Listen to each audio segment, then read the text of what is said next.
Hello everyone, and welcome finally to the Trainz Studios Q&A. I hope you're all as excited as I am, and thank you again for all of your support these past months.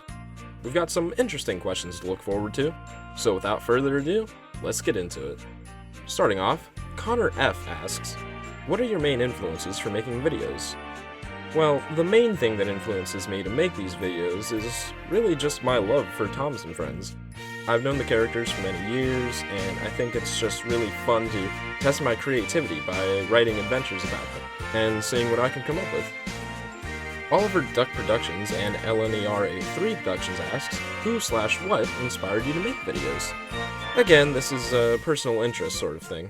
When I was younger, I would also watch Trainz YouTubers like Carson, Scarlet123, just to name a few.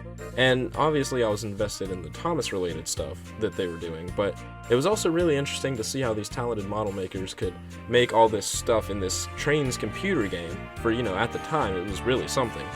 Moving on from that, Random Bread asks, in what point are these episodes meant to happen in the show? We see characters like Arthur and Derek, but also have the main 8 leaving. To that I would have to say, this doesn't really take place at a certain point in time. I know that many of my stories are continuations of some episodes, or some what-if episodes, like the Genty and Pug trilogy, but my videos aren't really meant to take place in the canonical show, rather just be its own thing. The characters in my stories might be written like how they're portrayed in the show and in the books and whatnot, but none of the videos are meant to take place at a certain point. I know to some that might sound a bit confusing, but I like to think of it as an alternate timeline. Like in the Unlucky Tugs video where he opinionated the model, railway series, and CGI series were all different timelines, but with similar attributes. I also think it's nice how I don't really set any strict rules for myself, because then I can kind of use whatever character I want for any story, and I think that helps me come up with some interesting character dynamics. But with that question out of the way, let's move on with some opinion questions. First off, Sith Destroyer asks, any opinions on Tugs, favorite and least favorite Thomas character, and favorite movie? So, as for Tugs, I've actually just binged it a few weeks ago, and I've got to say, I loved it. Many of the episodes were full of witty humor and non-stop action.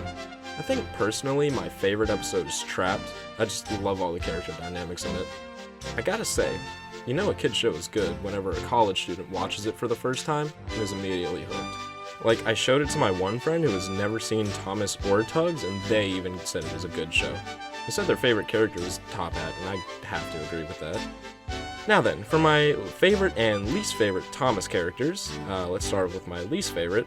That would have to be Billy.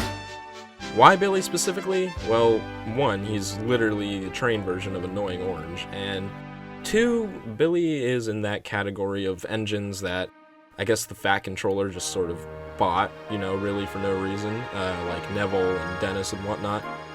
So therefore, Billy doesn't really have anything to his character. I mean, he was written for one story, and he's an antagonist to Thomas. After that, he sort of just disappears into the void. Until the reincarnation of Billy comes back in season 14, I think, as Charlie. So that was interesting, but, yeah, lots of characters like that I just don't really care for, but Billy always annoyed me. Now then, as for my favorite character, and I've thought long and hard about this one, my favorite Thomas character would have to be Gordon. Now, don't get me wrong, there are definitely some great characters out there, but Gordon has to be my favorite. For some reason, I've always liked Gordon the most, even as a kid. Even though he was bossy and rude, I always loved his design, attitude, and overall character. I also always loved the fact that he didn't ever take anyone to I could sit here for a while and talk about why Gordon's my favorite, but I'll spare you the time. As for the last question Sith Destroyer asks, what is my favorite movie? Now, I'm not sure if they meant Thomas related or not, but I'll stick to that. And my favorite Thomas movie would have to be The Engines of Sodor movie, by Thomas 1, Edward 2, Henry 3.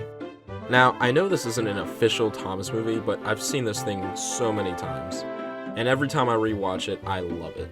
The Engines of Sodor series as a whole is also really good, and I highly recommend it. The movie also does a great job at tying everything together. Next, we've got another group of opinion questions, this time from Capone Haig.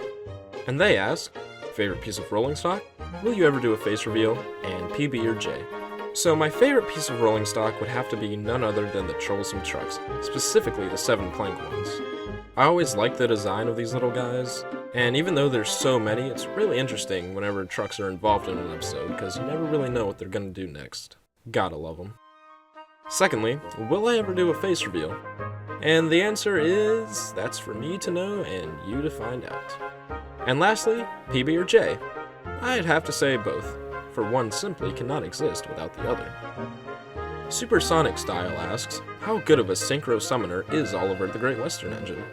Well, I'd give him 4 out of 5 ducks. Maybe 4.5. Maybe. Kelly Ashford Trainz asks, if you had the opportunity, would you like to learn how to drive a real steam engine? Yes, I absolutely would. It should come as no surprise that I absolutely love railroads and locomotives.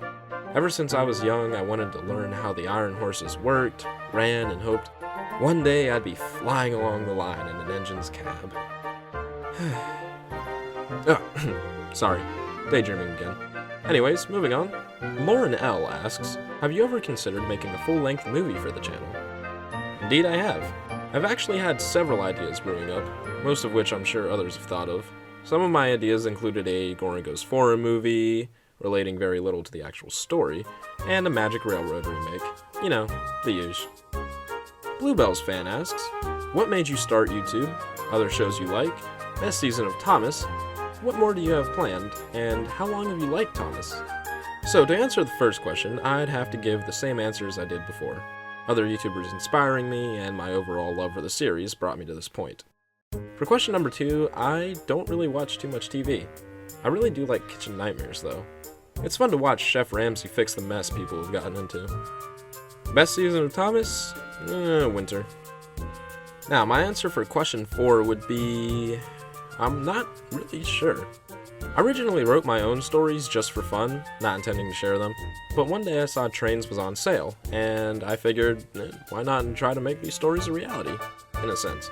With that said, I rarely plan out what I'm going to do next. I usually just write stories for the fun of it and to test my creative side.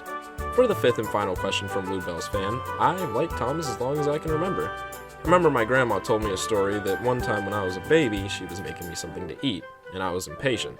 She put on the TV to distract me and happened to flip to Thomas. She said it immediately grabbed my attention, and from then on, I just couldn't stop loving that little blue puffball. And that's it. I appreciate everyone who took the time to answer questions, and thanks all again for tuning in. If you have any more questions, or if I didn't get to you, then maybe we'll do this again some other time. But for now, I'll see you all later, and a good day to you all.